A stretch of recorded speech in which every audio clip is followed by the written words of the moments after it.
Hi students, welcome back to my channel WBZ Learning Lab. চ্যানেলটি subscribe করার জন্য তোমাদের জানাই অনেক শুভেচ্ছা। আর যারা এখনও চ্যানেলটি সাবস্ক্রাইব করনি তাদের বলছি চ্যানেলটি সাবস্ক্রাইব করে নাও, এতে অন্যান্য ভিডিওগুলোর নোটিফিকেশান পেতে সুবিধা হবে। তোমরা এই চ্যানেলের ভিডিওগুলো লক্ষ্য করলে বুঝতে পারবে আমি খুব চেষ্টা করেছি যাতে তোমাদের লেসেনগুলি এবং কোশ্চেন আনসারগুলি খুব সহজ মনে হয়। এখন আমি ক্লাস 7-এর lesson 5 uncle Podger hangs a picture টেক্সটের ইউনিট 2 প্রতিটি শব্দের অর্থ বলে দিয়ে তোমাদের জন্য বাংলায় অনুবাদ করব, লাইন বাই লাইন ব্যাখ্যা করব এবং লেসেনের কোথা থেকে প্রশ্ন আসতে পারে তাও বলে দেব। ক্লাস 7-এর প্রথম দিককার অন্যান্য লেসেনগুলির বাংলা অনুবাদ এবং সেগুলির অ্যাক্টিভিটিস সলিউশন এই ভিডিও ডেসক্রিপশান বক্সে পেয়ে যাবে। তাহলে আমি শুরু করছি, তোমরা মনোযোগ দিয়ে পুরো ভিডিওটা দেখো। লেসেনটি তোমাদের খুব সহজ মনে হবে। আমি এই টেক্সটটির ইউনিট 1 বাংলায় অনুবাদ করে এবং লাইনগুলোর ব্যাখ্যা করে আগেই ভিডিও আপলোড করে দিয়েছি। তাহলে শুরু করছি। Unit 2, we would find. আমরা, ফাইন্ড মানে খুঁজে পাওয়া, আমরা খুঁজে পেতাম দ্য হ্যামার, হাতুড়িটি, ফর হিম, তার জন্য। অর্থাৎ আঙ্কেল পজার প্রথম ফার্স্ট ইউনিট 1-এ লেখা আছে যে তিনি হাতুড়িটা হারিয়ে ফেলেছিলেন। তো সেটা এখানে তার বাড়ির লোকেরা বাড়ির লোকেরা এখানে বলেছেন যে তারা সেটা খুঁজে পেতেন, যে আমরা খুঁজে পেতাম হাতুড়িটি ফর হিম, তার জন্য, আঙ্কেল পজারের জন্য তার বাড়ির লোকেরা হাতুড়ি খুঁজে পেত। অ্যান্ড দেন, এবং তখন, হি উড হ্যাভ লস্ট, এবং তিনি তখন হারিয়ে ফেলতেন, sight of the mark. Sight মানে হচ্ছে অ্যাকচুয়ালি দৃশ্য, কিন্তু এখানে দেখো সাইট মানে হবে দৃষ্টিপাত বা নজর, অফ দ্য মার্ক মানে চিহ্ন, হি হ্যাড মেড যেটা তিনি করেছিলেন, অন দ্য ওয়াল দেওয়ালের উপরে যে মার্কটা করেছিলেন, যে দাগটা দিয়েছিলেন, যেখানে তিনি পেরেকটা পুঁতবেন সেই জায়গায় একটা দাগ দিয়েছিলেন। সেই দাগটা হারিয়ে ফেলতেন যতক্ষণ লেখক এবং এবং তাদের বাড়ির লোকজন যতক্ষণ আঙ্কেল পজারের জন্য হাতুড়ি খুঁজত এবং শেষ পর্যন্ত খুঁজে পেত, ততক্ষণে তিনি যেখানে মার্ক দিয়েছিলেন পেরেক পোতার জন্য দেওয়ালের উপর, সেই মার্কটা, সেই চিহ্নটাই হারিয়ে ফেলতেন।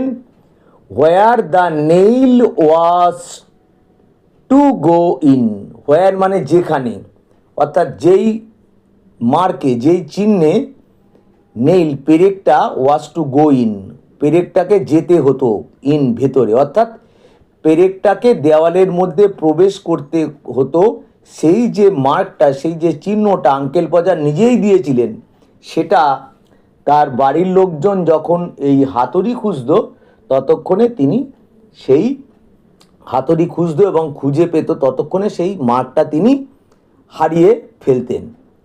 ইচ অফ আস, আমাদের প্রত্যেকে, হ্যাড টু গেট আপ, আমাদের প্রত্যেককে, had to get up on the chair beside হিম, অর্থাৎ লেখকের কাকা এখানে আঙ্কেল পজার উনি বলেছেন।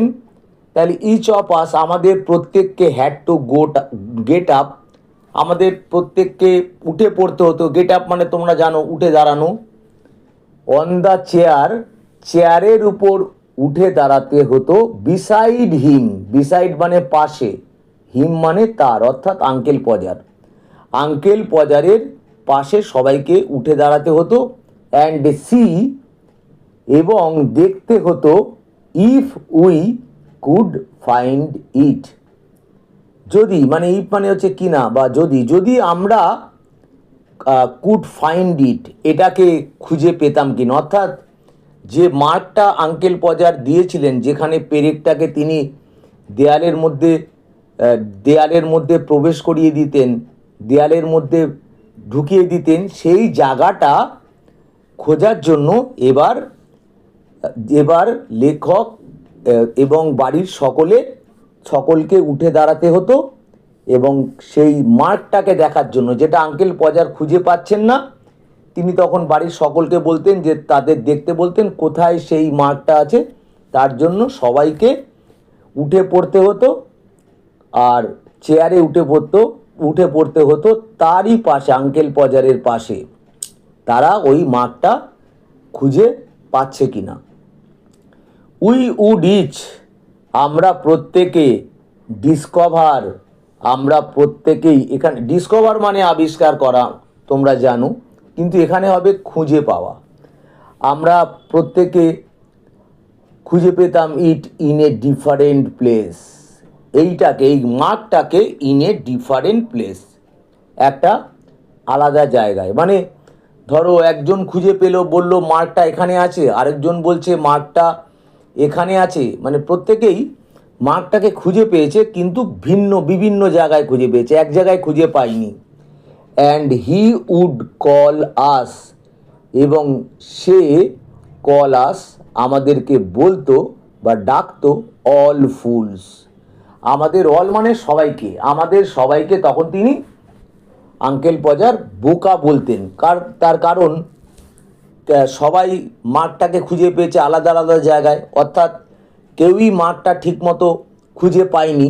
তাই জন্য আঙ্কেল পজার সবাইকেই বোকা বলতেন। তাহলে এখানে দেখো যে আঙ্কেল পজার কী প্রশ্ন আসতে পারে। আমরা যখন হাতুড়ি খুঁজতাম, তখন আঙ্কেল পজার কি হারিয়ে ফেলতেন। এখানে দেখো লেখাই আছে প্রথমে, যে তিনি দেওয়ালে কোথায় মার্ক দিয়েছেন, চিহ্ন দিয়েছেন, যেখানে পেরেকটাকে দেয়ালের ভিতরে প্রবেশ করতে হবে, সেই মার্কটা খুঁজে পেতেন। তারপরে দেখো এখানে এই প্যারার লাস্টের দিক থেকে প্রশ্ন আসতে পারে যে আঙ্কেল পজার কেন সবাইকে বোকা বলতেন। এখানেও এই প্রশ্নের উত্তর তোমরা পেয়ে যাচ্ছ। অতএব এরকম প্রশ্ন কিন্তু এখান থেকে আসতে পারে, এই ফার্স্ট প্যারা থেকে। এবার আমরা সেকেন্ড প্যারায় আসি। ট্রাইং টু রিচ, ট্রাইং মানে চেষ্টা করে, টু রিচ পৌঁছাতে, এ পয়েন্ট একটা বিন্দুতে, 3 inches বিয়ন্ড, 3 মানে 3, ইঞ্চেস মানে ইঞ্চি, বিয়ন্ড মানে ওপারে, 3 ইঞ্চি দূরে একটা পয়েন্টে পৌঁছাতে, what was possible for him. What মানে যা, বা কি তোমরা জানো, এখানে যা হবে, ওয়াজ পসিবল যা ছিল সম্ভব, ফর হিম তার জন্য, তার কাছে, টু রিচ পৌঁছানো, মানে একটা পয়েন্টে পৌঁছাতে, যেটা 3 ইঞ্চি ওপারে, 3 ইঞ্চি একটু দূরে, সেখানে যেটা তার কাছে সম্ভব ছিল, যেখানে পৌঁছানো তার কাছে, টু রিচ এখানে বলা আছে দেখো, ফর হিম তার জন্য পৌঁছানো, অর্থাৎ তার কাছে পৌঁছানো সম্ভব ছিল। The string would slip, string শব্দটির অর্থ দড়ি, উড স্লিপ দড়িটা ফসকে যেত, and down he would slide, এবং ডাউন মানে নিচে, তোমরা সবাই জানো, হি উড স্লাইড সে হড়কে পড়তো, সে হড়কে নিচে পড়ে যেত। দেখো ডাউন এখানে দেওয়াই আছে, লেখাই আছে, অন টু দ্য পিয়ানো। তাহলে তিনি হড়কে কোথায় পড়তেন, নিচে পড়তেন, কোথায়, পিয়ানোর উপরে পড়তেন। তাহলে এই প্যারা থেকে প্রশ্ন আসতে পারে যে আঙ্কেল পজার চেয়ার থেকে নিচে পড়ে তিনি কোথায় পড়তেন। দেখো এখানে লেখাই আছে পিয়ানোর উপর পড়তেন। থার্ড প্যারা, অ্যাট লাস্ট শেষে uncle Podger would get the spot. শেষে uncle Podger would get, uncle Podger পেতেন দ্য স্পট, জায়গাটা, fixed and put the point of the nail on it with his left hand. তাহলে শেষে uncle Podger would get the spot, জায়গাটাকে তিনি পেতেন, fixed তিনি জায়গাটাকে স্থির করতেন, ফিক্সড মানে স্থির করা যেখানে, আর স্পট মানে জায়গা, জায়গাটাকে স্থির করতেন যেখানে তিনি পেরেকটাকে পুঁতে দেবেন। And put the point of the nail, এবং সেই জায়গাটায় পুট মানে দিতেন, দ্য পয়েন্ট একটা পয়েন্ট দিতেন, অফ দ্য নেইল পেরেক দিয়ে ওখানে একটা পয়েন্ট দিতেন। উইথ হিজ লেফট হ্যান্ড, বাঁ হাত দিয়ে তিনি পয়েন্টটা দিতেন। অ্যান্ড টেক দ্য হ্যামার, এবং নিতেন, টেক মানে নেওয়া, দ্য হ্যামার হাতুড়িটাকে নিতেন, ইন হিজ রাইট হ্যান্ড, তার রাইট মানে ডান আর হ্যান্ড মানে হাত, হাতুড়িটা তার ডান হাতে নিতেন। And with the first blow, এবং ফার্স্ট মানে হচ্ছে প্রথম, আর ব্লো আঘাত, প্রথম আঘাতে হি উড স্ম্যাশ, তিনি উড মানে করতেন, স্ম্যাশ মানে থেতলে দিতেন, স্ম্যাশ মানে হচ্ছে গুঁড়ো করে দেওয়া, থেতলে দেওয়া, তিনি থেতলে দিতেন হিজ থাম্ব, তার হাতের বুড়ো আঙ্গুল তিনি রাইট হ্যান্ডে যেহেতু নিতেন, তিনি পেরেকের উপরে হাতুড়িটা বাড়ি দেওয়ার পরিবর্তে তিনি তার বাঁ হাতের বুড়ো আঙ্গুলের উপরে খুব জোর আঘাত করতেন, বাড়ি দিতেন ওই হাতুড়ি দিয়ে। অ্যান্ড এবং সেই বাঁ হাতের বুড়ো আঙুলটা থেতলে যেত। অ্যান্ড ড্রপ দ্য হ্যামার, এবং ফেলে দিতেন দ্য হ্যামার, হাতুড়িটি তিনি ফেলে দিতেন। উইথ এ ইল, ইল শব্দটির অর্থ হচ্ছে চিৎকার করা, সাউট, তিনি চিৎকার করে উঠতেন, তীক্ষ্ণ চিৎকার করা। অন সামবডি স্টোস, তাহলে এবং তিনি যখন তার বুড়ো আঙ্গুলে মেরে দিয়েছেন, তিনি ফেলে দিয়েছেন হাতুড়িটা কোথায়, দেখো উইথ এ ইল, একটা তীক্ষ্ণ চিৎকার করে, অন সামবডি স্টোস, কারো পায়ের আঙ্গুলের উপর তিনি হাতুড়ি ফেলে দিতেন। অর্থাৎ আঙ্কেল পজারের সামনে দাঁড়িয়ে থাকাও বিপজ্জনক ছিল, কারণ কখন তিনি কি করবেন সেটা কেউ, যা কী করতেন সেটা কেউ জানতো না। তো এখানে দেখো তিনি হাতুড়ি ফেলে দিয়েছেন কোনো একজনের পায়ের আঙ্গুলের উপরে। তাহলে এই প্যারা থেকে কী প্রশ্ন আসতে পারে তোমরা দেখতেই পাচ্ছ যে এখানে তিনি কোন হাতে হাতুড়ি ধরতেন, লেখাই আছে দেখো, ডান হাতে হাতুড়ি ধরতেন। কি দিয়ে তিনি জায়গাটা স্থির করতেন যেখানে পেরেকটাকে পুঁততে হবে, সেটা এখানে দেওয়াই আছে, তিনি লেফট হ্যান্ড দিয়ে সেটা করতেন।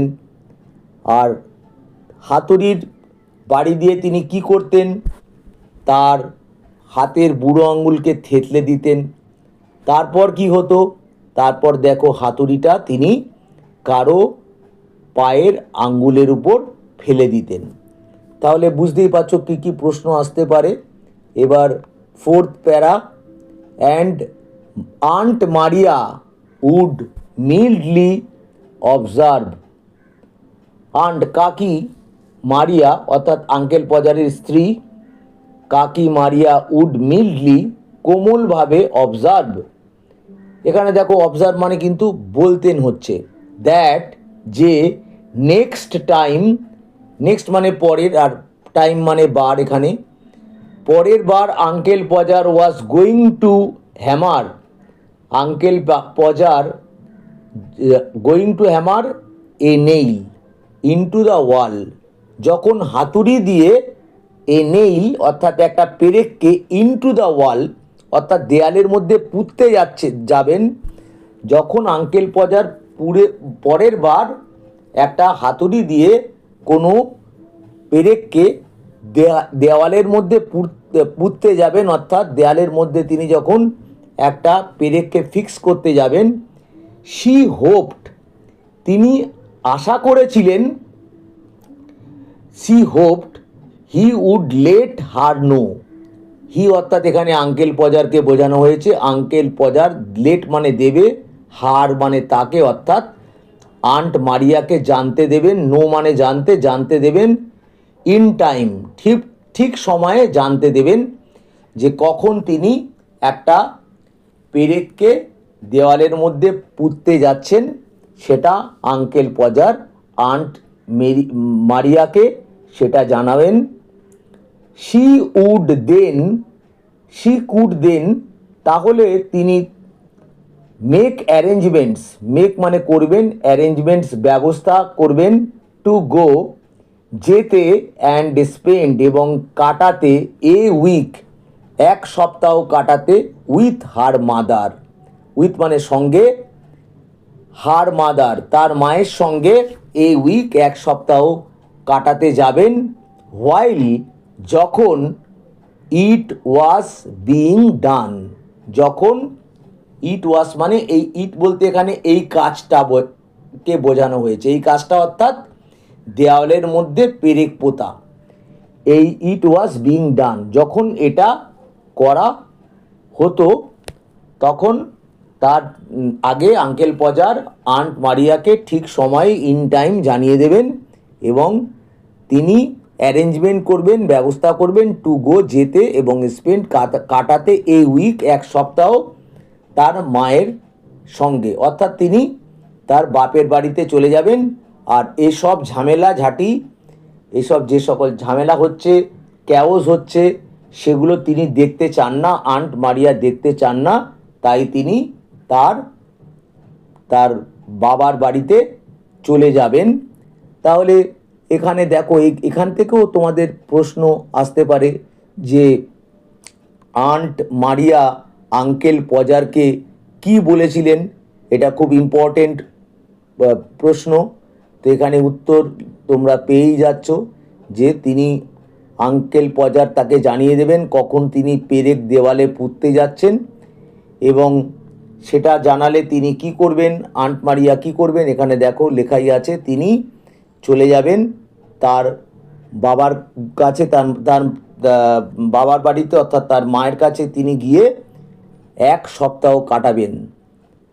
এর পরের প্যারা, ওহ ইউ ওম্যান, তোমরা, ওহ ইউ ওম্যান, তোমরা মহিলা, ইউ মেক সাচ এ ফাস, তোমরা করো, ইউ মেক সাচ এইরকম, এ ফাস এইরকম হইচই করো তোমরা, ওভার এভরিথিং, ওভার মানে এখানে বিষয়, এভরিথিং প্রত্যেকটা বিষয়ের উপরে তোমরা এইরকম হইচই করো।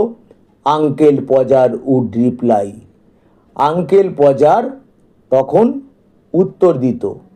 আন্ট মারিয়া যখন এই কথাটা বলতেন, তারপরে আঙ্কেল পজার তার উত্তর দিয়ে বলতো যে তোমরা মহিলা, তোমরা এরকম, তুমি, ও ইউ ওম্যান, তুমি মহিলা, এখানে তোমরা বোঝাচ্ছে না, তুমি বোঝাচ্ছে, তুমি মহিলা, তুমি এরকম হইচই করো। দেখো এখানে ওমেন নেই, ওম্যান আছে, তাহলে তুমি এরকম হইচই করো, ওভার এভরিথিং সব কিছুর বিষয়ে, প্রত্যেকটা জিনিস নিয়ে এইরকম তিনি উত্তর দিতেন।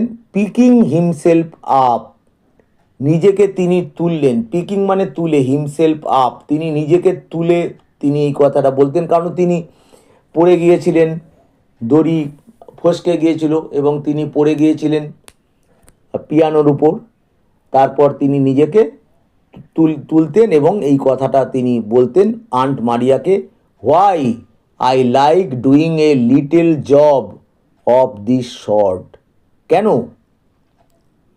আই লাইক আমি পছন্দ করি, doing a little job, doing করতে, এ লিটল জব একটা ছোট্ট কাজ, অফ দিস শর্ট এইরকম কাজ আমি করতে, এই এরকম ছোট কাজ, লিটল জব, আর শর্ট মানে ধরনের, এই ধরনের ছোট কাজ করতে আমি পছন্দ করি। তাহলে বলছে কেন তুমি যাবে, তোমাকে তো কিছু করতে হবে না, এখানে দেওয়ালে আমি পেরেক পুচ্ছি, তোমাকে তো কিছু করতে হচ্ছে না। অর্থাৎ আমি নিজে পছন্দ করি করতে একটা ছোট্ট কাজ, এই ধরনের একটা ছোট্ট কাজ। দেখো তিনি বলছেন ছোট্ট কাজ, অথচ দেখো তিনি কাজটাকে ঠিকঠাক করতেই পাচ্ছেন না। সারা বাড়িতে একটা অরাজক অবস্থা তিনি সৃষ্টি করেছেন। এটাই গল্পের কমেডি, এটাই গল্পের হাস্যরস, অথচ তিনি বলছেন যে এটা খুবই ছোট্ট কাজ। তাহলে আঙ্কেল পজার এখান থেকে কি প্রশ্ন আসতে পারে এই প্যারা থেকে, যে আঙ্কেল পজার আন্ট মারিয়াকে কি বলেছিলেন? দেখো উপরে লেখাই আছে, you make such a fuss over everything. তাহলে বুঝতেই পারছো। এবার পরের প্যারা, অ্যান্ড দেন, এবং তখন he would have another try, এবং তখন তিনি করতেন অ্যানাদার ট্রাই, অন্য আরেকবার চেষ্টা করতেন। তিনি ট্রাই চেষ্টা করতেন, কারণ আগের বারে তো হয়নি, দড়ি ফসকে গেছে, তিনি পড়ে গেছেন। এবার চেষ্টা তো তাকে করতেই হবে, না হলে তো তিনি দেওয়ালে ওই ছবিটাকে তিনি টাঙাতে পারবেন না। তাই তিনি আরেকবার চেষ্টা করতেন।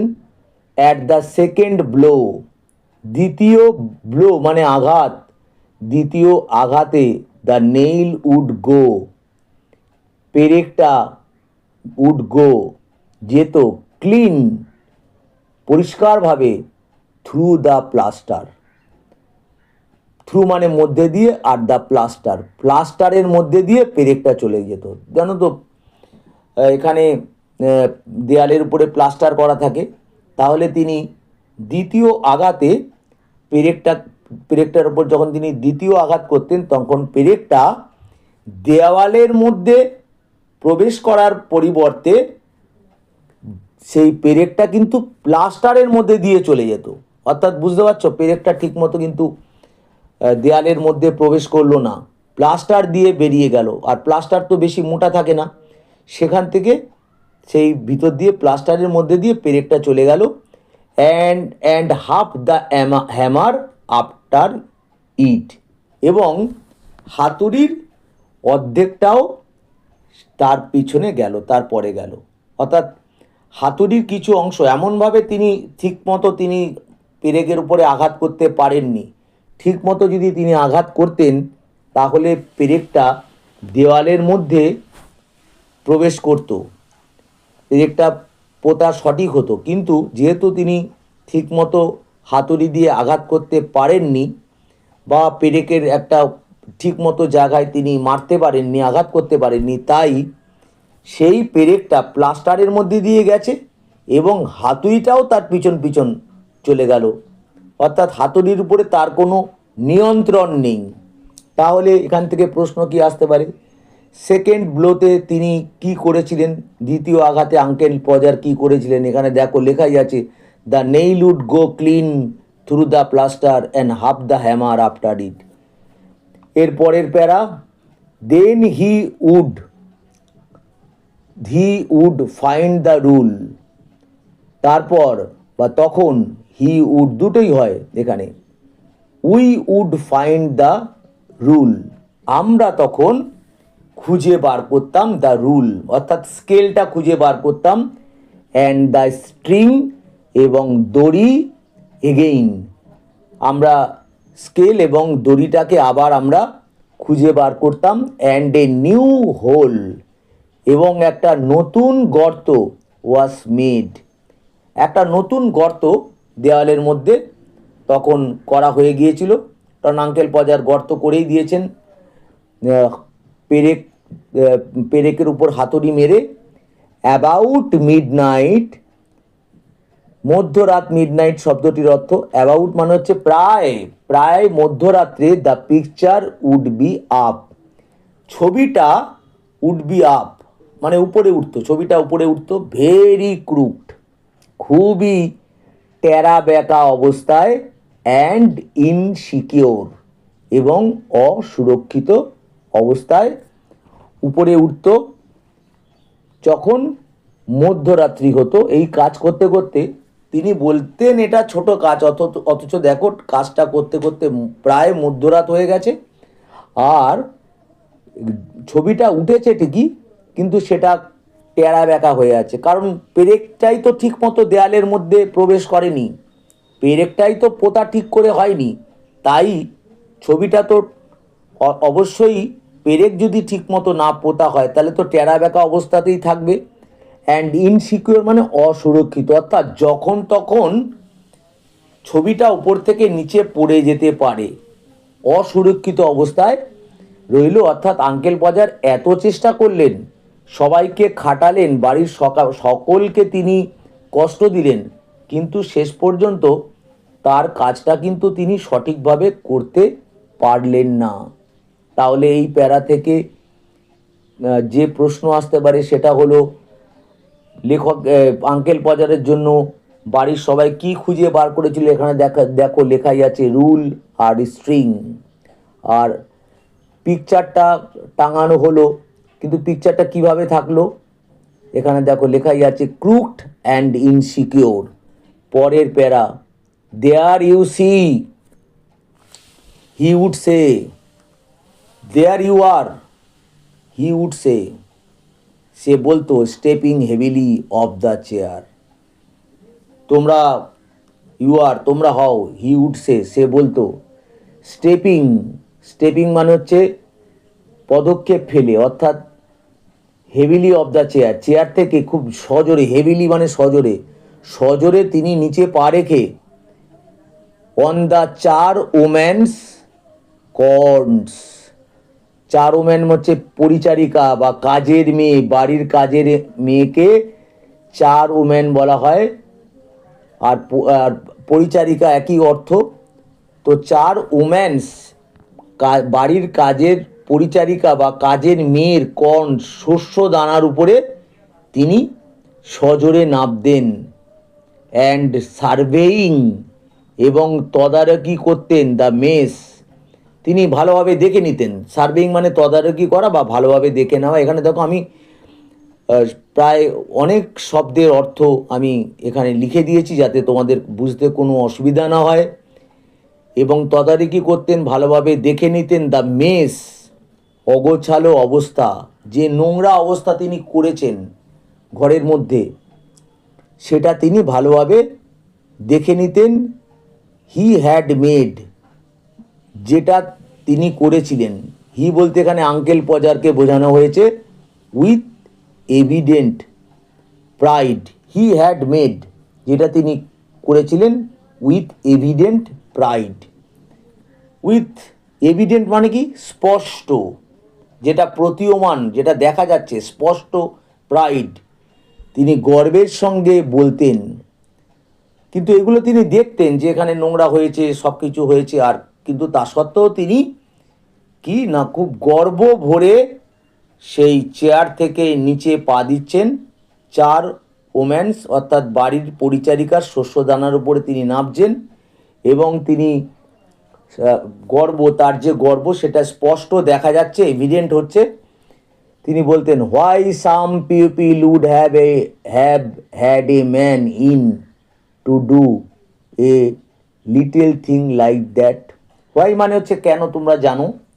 সাম people would have had a man, some people কিছু লোক, would have had a man তাদের একটা লোক দরকার, ইন বাইরে থেকে একটা মানুষকে ভিতরে আনতে দিতে হয় কেন, two do a little thing like that, করতে একটা ছোট্ট কাজ, লাইক মানে মতো, দ্যাট ওটার মতো, মানে এই যে কাজটা, এই যে ছবিকে লাগানো, এটার জন্য কেন কিছু লোককে, would have had a man in, একটা ম্যানকে ডেকে আনতে হয়, বাইরে থেকে একটা লোককে ডেকে আনতে হয়, two do a little thing একটা ছোট্ট কাজ, লাইক দ্যাট এই যে কাজটা হলো, এর জন্য কি বাইরের কোনো লোক লাগে?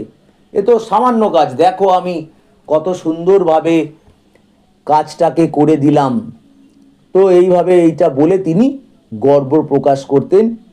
আঙ্কেল পজার চরিত্রটি সত্যি একটা খুবই মজার চরিত্র, এখানে তোমরা বুঝতেই পারছো। এবার এই প্যারা থেকে কি প্রশ্ন আসতে পারে, আঙ্কেল পজার ছবিটা টাঙানোর পরে কিভাবে নেমে আসতেন, এখানে দেখো লেখা আছে স্টেপিং হেভিলি, কোথায় নামতেন, চা রোম্যান্স কর্নস এখানে লেখাই আছে। এরপর তিনি কি বলতেন, এখানে দেখো লাস্টের লাইনে লেখাই আছে why some people would have had a man in to do a little thing like that. অর্থাৎ বুঝতেই পারছো যে আঙ্কেল পজার খুব কোনো কাজে পারদর্শী না হয়েও তিনি কিন্তু গর্ব প্রকাশ করতে ছাড়তেন না। আশা করি তোমরা খুব ভালোভাবে বুঝেছো। অসুবিধা হলে কমেন্ট বক্সে জানাবে। ভিডিওটা ভালো লাগলে লাইক দিও। ভিডিওটা দেখার জন্য থ্যাংক ইউ। খুব ভালো থেকো।